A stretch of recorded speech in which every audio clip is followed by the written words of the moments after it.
Hello friends, आपल्या सर्वांची आवडती मालिका पाठ राखीन या मालिकेच्या आजच्या मंगळवार 21 जुलैच्या एपिसोडमध्ये एकानंतर एक धमाकेदार ट्विस्ट आले आहेत. फ्रेंड्स, आजचा एपिसोड खूप भारी होता. मग नेमकं घडलंय तरी काय? आजच्या एपिसोडमध्ये प्राजक्ताच्या कुटुंबावर एकानंतर एक मोठी संकट येत आहे आणि जसं काय संकटांचं धरणच फुटलंय. एकीकडे भाग्याचं लग्न मोडलंय, ते तर मोठं संकट आहे. दुसरीकडे कौस्तुभला पोलिसांनी अटक केली आहे, तो तुरुंगात आहे आणि त्यावर आता वैद्यबुवांना हार्ट अटॅक आलाय आणि त्यांची अँजिओप्लास्टी करावी लागणार आहे आणि त्यासाठी चक्क 10 लाख रुपयांचा खर्च येणार आहे.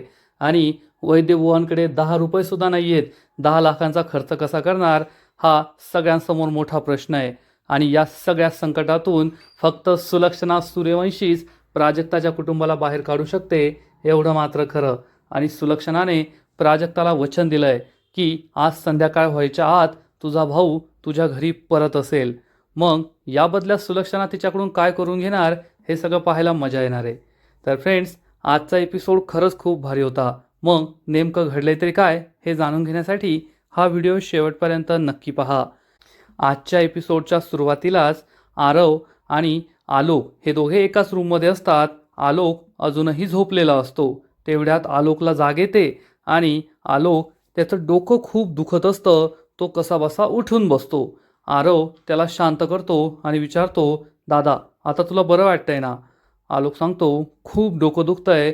आणि त्याच वेळेस आलोकला झालेला सगळा प्रकार आठवतो. आरव त्याच्याशी दुसरं काहीही बोलत नाही आणि त्याला शांत करण्याचा प्रयत्न करतो. आणि आलोक चिडून म्हणतो, या सुलक्षणाला कधी कळणार आहे की मला ती जे काही करते त्यामुळे त्रास होतो आणि तिला बोलो आत्ताच्या आत्ता. मला तिला विचारायचं आहे की मला त्रास देण्यासाठी तिने आणखीन काय काय करून ठेवलं आहे. आरव म्हणतो, दादा तू टेन्शन घेऊ नको. आलोक म्हणतो, असं कसं टेन्शन घेऊ नको? मी आधीच सांगितलं होतं त्या प्राजक्ताला या घरात येऊ द्यायचं नाही. तिच्या ट्युशन बंद करा, नाहीतर तिला वेगळी जागा द्या.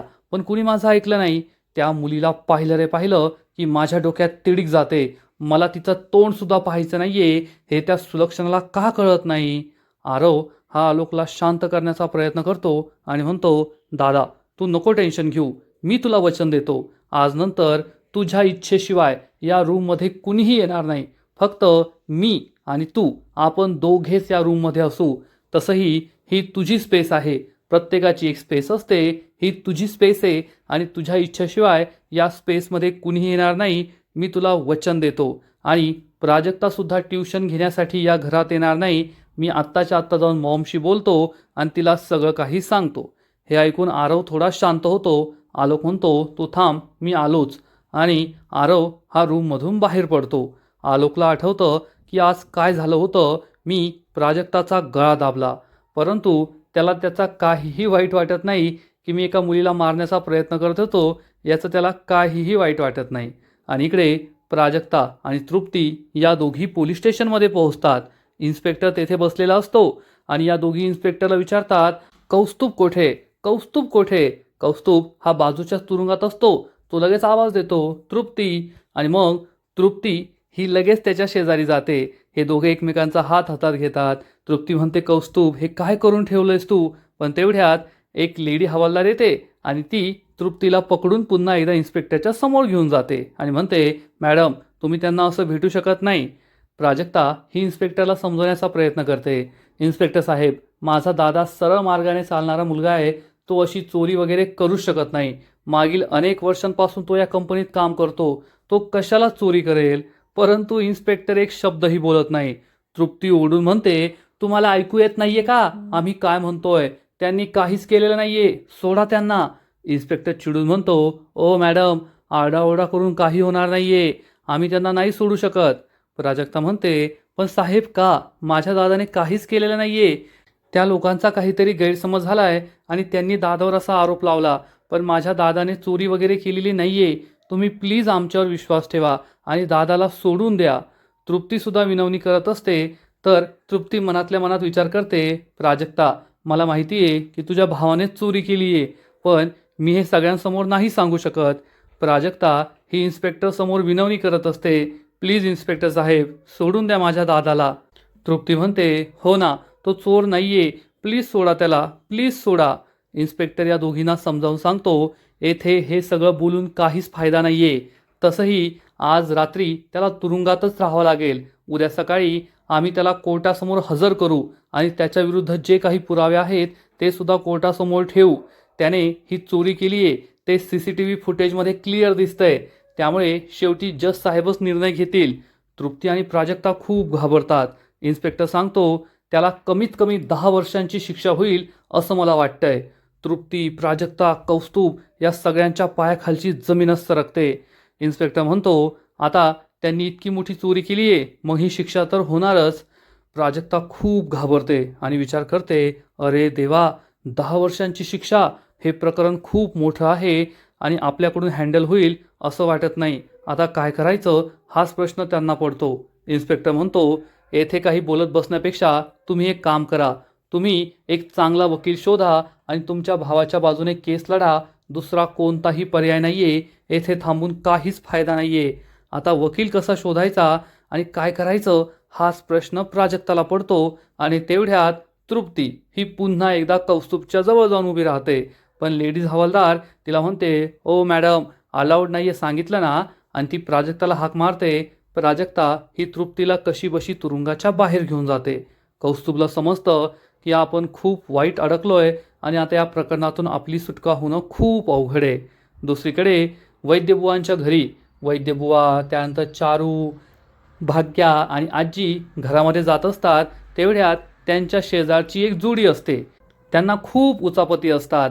वैद्यबुवा आधीच खूप दुःखी असतात. त्यांच्या मुलाला पोलिसांनी पकडून नेलंय म्हणून नाराज असतात.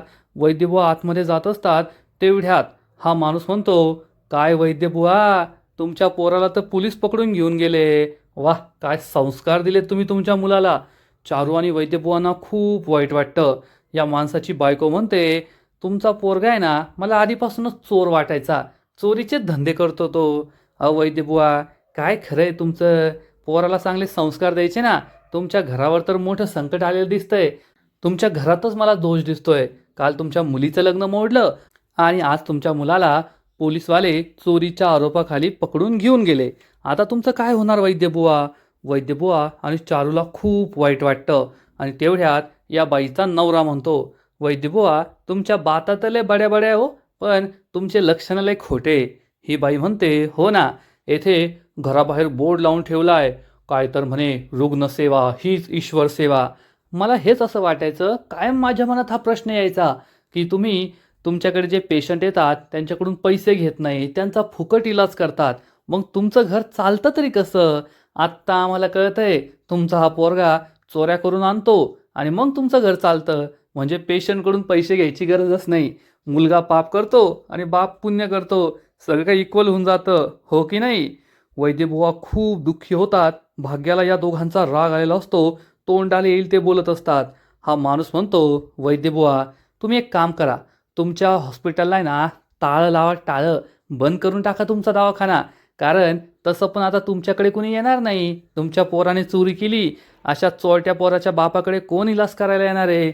अहो, आजारी पडल्यावर त्या कॉर्नरच्या डॉक्टरकडे गेलेलं बरं, पैसे घेतो, पण त्याचा पोरगा अशा चोऱ्या नाही करत. तुमच्यासारख्या चोर कुटुंबाशी संबंध न ठेवलेलेच बरे, तेच चांगले. ही बाईसुद्धा म्हणते, आज तुमचा खरा चेहरा सगळ्या जगासमोर आलाय. आता कोणाला तोंड दाखवायला जागा नाही राहिली तुम्हाला. भाग्याच्या तळपायची आग मस्तकात जाते. ती पुढे येऊन म्हणते, ओ काकू, काय बोलताय, तुमचं तुम्हाला तरी कळतंय का. तुम्ही सुद्धा लहानपणापासून कौस्तुभ दादाला पाहिलंय. तो अशी चोरी कधी करू शकतो का. तुम्हाला असं तरी वाटतं का. जेवढा आमचा विश्वास आहे ना, तेवढा तुमचा विश्वास पाहिजे. तरी बाई म्हणते, ए भटक भावाने, जास्त बोलू नको. तुला काय वाटतं, तुझा भाऊ काय लय मोठा लागून गेला काय. असं तोंड डाऊन पाहून सांगता येत नाही की कोण कसं आहे. आणि तू आहे ना, जास्त बोलू नको. तुझं लग्न मोडलंय त्यामुळे गप्पच राहा तू. भाग्या चिडून म्हणते, माझं लग्न मोडलंय म्हणजे. माझं लग्न मोडलंय आणि या प्रकरणाचा काय संबंध. आणि लग्न मोडलं म्हणजे मी घरात बसायचं, बाहेर कुठे जायचं नाही, कोणाला काही बोलायचं नाही. तुम्ही येथे माझ्या आईबाबांचा, माझ्या कुटुंबाचा अपमान करताय, तो मी सहन करून घेणार नाही. आणि ओ काकू, तुमचा मुलगा दुबईला असतो ना, तुम्हीच येता इथे माझ्या आईला गाऱ्हाणे सांगता की तुमचा मुलगा दुबईला आहे, लाखो रुपये कमवतो, पण तुम्हाला 1 रुपया पाठवत नाही. मग आम्ही कधी तुम्हाला विचारलं का तुमचं घर कसं चालतं, चोरीच्या पैशात चालतं का कुठे डाका टाकता. या बाईची आणि माणसाची बोलतीच बंद होते. भाग्या म्हणते, आत्ताच्या आत्ता निघायचं इथून, नाहीतर आत्ता तर फक्त बोलतीये, मला हात उचलायला सुद्धा वेळ लागणार नाही. असं म्हणून भाग्या या बाईचा हात पकडते, तिला हकलून देते. ही बाई बडबड करत करत निघून जाते. बाकीची सगळी माणसं सुद्धा तेथून निघून जातात आणि मग भाग्या, वैद्यबुवा, चारू या सगळ्यांना घेऊन घरात जाते. इकडे सुलक्षणा, अंबिका, सगुणा आलोकच्या रूम बाहेर येतात. आरव हा रूमच्या बाहेर येतो आणि अंबिका विचारते, आता कसा आहे आलोक? पण आरव काहीच बोलत नाही. सुलक्षणा विचारते, अरे बोल ना, काय झालंय? सुलक्षणा म्हणते, मला तर कळतच नाही. मला माहीत नव्हतं की प्राजक्ताचा आलोकला एवढा राग येत असेल, नाहीतर मी त्याला एवढं बोललेच नसते. आणि मग आरव चिडून म्हणतो, मॉम मला एक कळत नाहीये, तुला आलोक दादा महत्त्वाचा आहे की ती प्राजक्ता महत्त्वाची आहे? सुलक्षणाला कळतच नाही की आरव असं का बोलतोय आणि आरव हा सुलक्षणाला ठणकावून सांगतो, मॉम एक लक्षात ठेवायचं, आज नंतर प्राजक्ता मला या घरात दिसायला नकोय. आपल्या सगळ्यांना आता कळलंय की प्राजक्ताला पाहिल्यावर आलोक दादा ट्रिगर होतो. त्याला प्राजक्ताचा खूप राग येतोय आणि तो काही वेडवाकडं करू शकतो. आज थोडक्यात प्राजक्ता वाचलीये, पण आपण यापुढे ही रिस्क घेऊ शकत नाही. त्यामुळे यानंतर बिलकुल असं करायचं नाही. मला मान्य आहे प्राजक्ता खूप चांगली मुलगी आहे, पण तिला या घराबाहेर ठेवायचं, या घरात तिला येऊ द्यायचं नाही. ट्युशन घ्यायचे असतील तर तिला आउट हाऊसमध्ये शिफ्ट करा. ती या घरात येणार नाही, दादाला दिसणार नाही आणि हा सगळा गोंधळ पुन्हा होणार नाही. सुलक्षणाला जबर धक्का बसतो. सुलक्षणा ही काही बोलत नाही. आरव विचारतो, मला एक कळत नाहीये, तुला दादा महत्त्वाचा आहे की ती प्राजक्ता महत्त्वाची आहे? तू त्या प्राजक्ताची एवढी बाजू का घेते ना, तेच कळत नाहीये. सुलक्षणा हे सगळं गप्प राहून ऐकून घेते आणि अंबिका म्हणते, थांब मी आलोकला भेटून येते. आरव म्हणतो, नाही मोठी आई, तू आतमध्ये जाऊ नकोस. अंबिका विचारते का? आरव सांगतो, मी आलोक दादाला वचन दिलंय, त्याच्या इच्छेशिवाय त्याच्या रूममध्ये कुणीही जाणार नाही. आजपासून फक्त मी त्याची काळजी घेईल. जोपर्यंत हे व्हिडिओचं प्रकरण मिटत नाही तोपर्यंत मी त्याची काळजी घेईल. दुसऱ्या कुणीही त्याच्या रूममध्ये जायचं नाही. या सगळ्यांना मोठा धक्काच बसतो. अंबिका विचारते, अरे पण त्याची औषधं द्यायची असतात ना? आरव सांगतो, त्याची औषधं मी दिली आहेत, यानंतर त्याची सगळी काळजी मी घेईल. कुणीही माझ्या किंवा त्याच्या परवानगीशिवाय आतमध्ये जायचं नाही, असं आरव या तिघींना ठणकावून सांगतो. त्यामुळे या तिघींनाही खूप टेन्शन येतं. इकडे प्राजक्ता तृप्तीला घेऊन पोलीस स्टेशनच्या बाहेर येते आणि म्हणते, आपण काहीतरी करू वहिनी. तृप्ती चिडून विचारते, अगं आपण काय करणार आहे? प्राजक्ता म्हणते, मग आतमध्ये जाऊन तरी काय करणार आहे? इन्स्पेक्टर साहेब असं दादाला नाही सोडणार. आपल्याला एखादा चांगला वकील पाहावा लागेल. आपल्या दादावर अन्याय झालाय, त्या अन्यायाविरुद्ध आपल्याला आवाज उठवावा लागणारच. तृप्ती मनात विचार करते, अगं प्राजक्ता, कसला अन्याय, कसला आवाज? तुझा भाऊ एक नंबरचा चोरटा आहे, त्यानेच खरी ही चोरी केली आहे, पण मी तुला हे नाही सांगू शकत. आणि प्राजक्ता म्हणते, वहिनी तू टेन्शन घेऊ नको, आपण एक चांगला वकील शोधूया. तर तृप्ती रडत रडत म्हणते, वकील वगैरे काही शोधून फायदा नाही आहे प्राजक्ता. हे प्रकरण खूप मोठं आहे आणि आपण खूप छोटी माणसं आहोत. आपल्याकडून हे प्रकरण नाही निस्तरलं जाणार. आपण एक काम करूया, सुलक्षणा मॅडमकडे जाऊया. हे ऐकून प्राजक्ताला मोठा धक्काच बसतो. प्राजक्ता विचारते, सुलक्षणा मॅडम? तृप्ती सांगते, हो सुलक्षणा मॅडम. या परिस्थितीत त्या एकट्याच आहेत ज्या आपल्याला मदत करू शकतात. त्यांच्या किती मोठ्या मोठ्या ओळखा आहेत. त्यांनी एक फोन केला ना तरी कौस्तुभला सोडून देतील. पोलीस केससुद्धा होणार नाही आणि सगळं काही ठीक होऊ शकतं. प्राजक्ताला सुद्धा ही गोष्ट पटते. पण आज सकाळी तेथे काय घडलं हे प्राजक्ताला आठवतं की आलोकने चक्क तिचा गळा पकडला होता आणि मग तृप्तीने तिला सांगितलं होतं, या घरात परत पाय ठेवायचा नाही. प्राजक्ता म्हणते, नाही वहिनी, आपण त्यांची मदत कशी घेणार? तर तृप्ती म्हणते, का नाही घेऊ शकत? अगं अशा परिस्थितीत मोठ्या लोकांच्या ओळखाच कामाला येतात. तू त्यांच्या इतक्या जवळची आहे, मग स्वतःच्या भावासाठी त्यांच्या ओळखीचा फायदा नाही करून घेणार तर कधी घेणार? नाही प्राजक्ता, आपल्याला जावंच लागणार आहे, त्यांची मदत घ्यावीच लागणार आहे.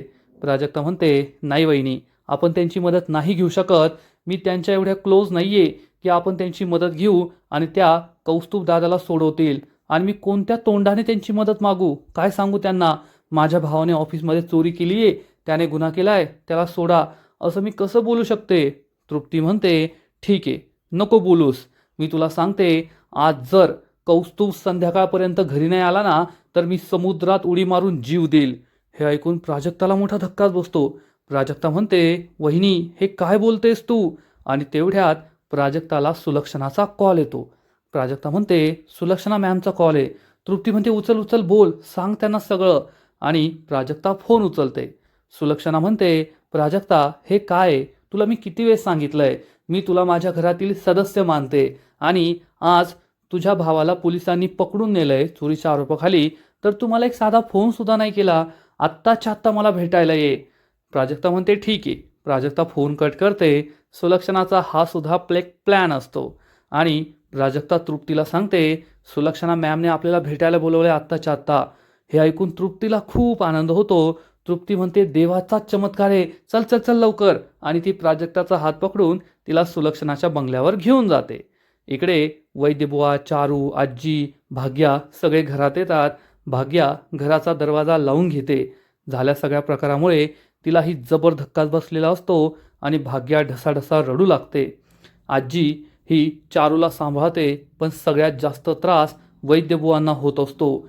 त्यांना खूप मोठा धक्का बसलेला असतो. त्यांना नीट चालतासुद्धा येत नाही आणि ते अस्वस्थ असतात, पण कोणाचंच त्यांच्याकडे लक्ष नसतं. तेवढ्यात वैद्यबुवा हे डायनिंग टेबलला येऊन धडकतात. त्यामुळे सगळ्यांचं लक्ष त्यांच्याकडे जातं. काय झालं, काय झालं तुम्हाला? आणि चारू त्यांना पाणी प्यायला देते, पण त्यांचे हात थरथर करत असतात आणि त्यांच्या हातातून हा पाण्याचा ग्लाससुद्धा खाली पडतो.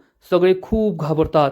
काय झालंय तुम्हाला? वैद्यबुवा म्हणतात, काय नाही काय नाही, मी खोलीत जाऊन आराम करतो. वैद्यबुवा कसे बसे अडखळत अडखळत खोलीमध्ये जात असतात आणि रूमचे जो पडदा असतो त्याला पकडतात, पण तेथे मात्र त्यांना चक्कर येते आणि ते खाली कोसळतात. वैद्यबुवांची ही अवस्था पाहून भाग्या, आजी, चारू खूप घाबरतात. जोरात रडू लागतात, आडाओरडा करू लागतात, अहो काय झालंय तुम्हाला, काय झालंय? आणि मग थोड्याच वेळात सगळेजण वैद्यबुवांना घेऊन हॉस्पिटलमध्ये येतात. वैद्यबुवा अजूनही बेशुद्ध असतात आणि वॉर्डबॉय त्यांना ICUमध्ये शिफ्ट करतो आणि भाग्या डॉक्टरांना झालेला सगळा प्रकार सांगते. माझ्या बाबांना खूप टेन्शन आलं होतं, ते अचानक खाली कोसळले. डॉक्टर विचारतात, त्यांना दुसरा काही स्ट्रेस होता का, किंवा त्यांनी काही दुखतंय असं सांगितलं का? भाग्या सांगते, नाही असं काही नाही सांगितलं, ते डायरेक्ट बेशुद्ध झाले. डॉक्टर म्हणतात, ठीक आहे, आम्ही त्यांना चेक करतो आणि मग तुम्हाला सांगतो की त्यांना काय झालंय. डॉक्टर ICUमध्ये निघून जातात. भाग्याला खूप टेन्शन येतं. चारूसुद्धा दुःखी असते. ती भाग्याजवळ येऊन म्हणते, भाग्या यांना काही होणार तर नाही ना? पण तिला सगळे समजावून सांगतात, नाही काही होणार नाही.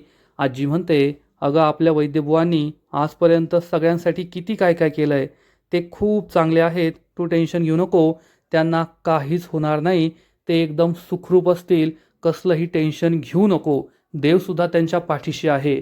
आजी चारूला सांभाळते. भाग्याला खूप टेन्शन आलेलं असतं.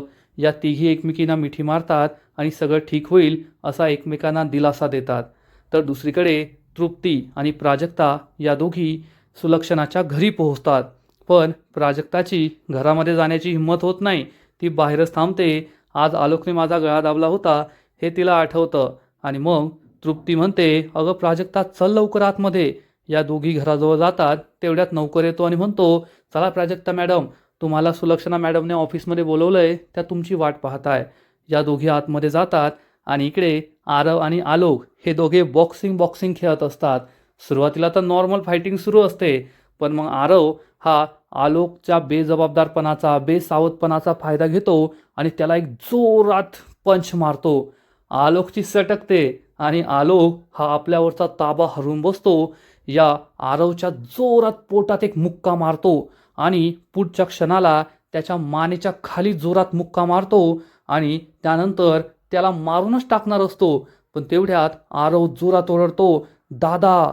तेव्हा कुठे आलोक हा भानावर येतो. हा आपला भाऊ आहे हे त्याच्या लक्षात येतं आणि आलोक आपले ग्लोव्ज काढून फेकून देतो आणि आरव त्याला विचारतो, दादा.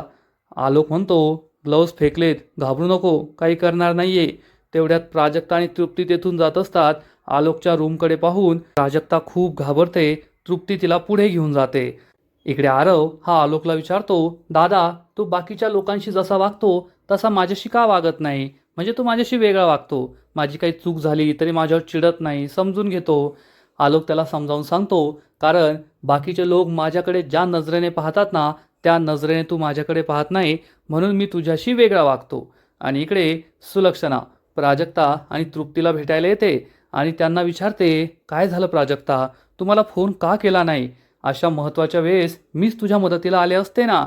पण प्राजक्ता विचार करते, अशा वेळेस मी सुलक्षणा मॅमकडून मदत तरी कशी मागू, आणि तिला आलोकने काय केलं हेच सगळं आठवत असतं. आजचा एपिसोड येथेच संपतो. फ्रेंड्स, पाठ राखीन मालिकेचा आजचा एपिसोड खरंच खूप भारी होता, इंटरेस्टिंग होता.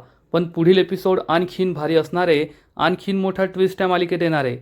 पुढील एपिसोडमध्ये आपण पाहू की सुलक्षणा प्राजक्ताला वचन देईल की संध्याकाळ होण्याच्या आत तुझा भाऊ तुझ्या घरी परत आलेला असेल. हे ऐकून प्राजक्ताला आश्चर्याचा धक्काच बसणार. मग आता पुढे काय होईल हे पाहायला मजा येईल. तर फ्रेंड्स, तुम्हाला सुद्धा पाठ राखीन मालिका आवडते का? नक्कीच कमेंट करून सांगा. आणि या मालिकेचे असेच नवीन नवीन एपिसोड, नवीन नवीन अपडेट सर्वात आधी पाहण्यासाठी व्हिडिओला लाईक करा, शेअर करा, चॅनलला सबस्क्राईब करून बेल आयकॉनवर क्लिक करा. म्हणजे या मालिकेचे नवीन नवीन एपिसोड तुम्हाला सर्वात आधी पाहायला मिळतील. खूप खूप खूप धन्यवाद.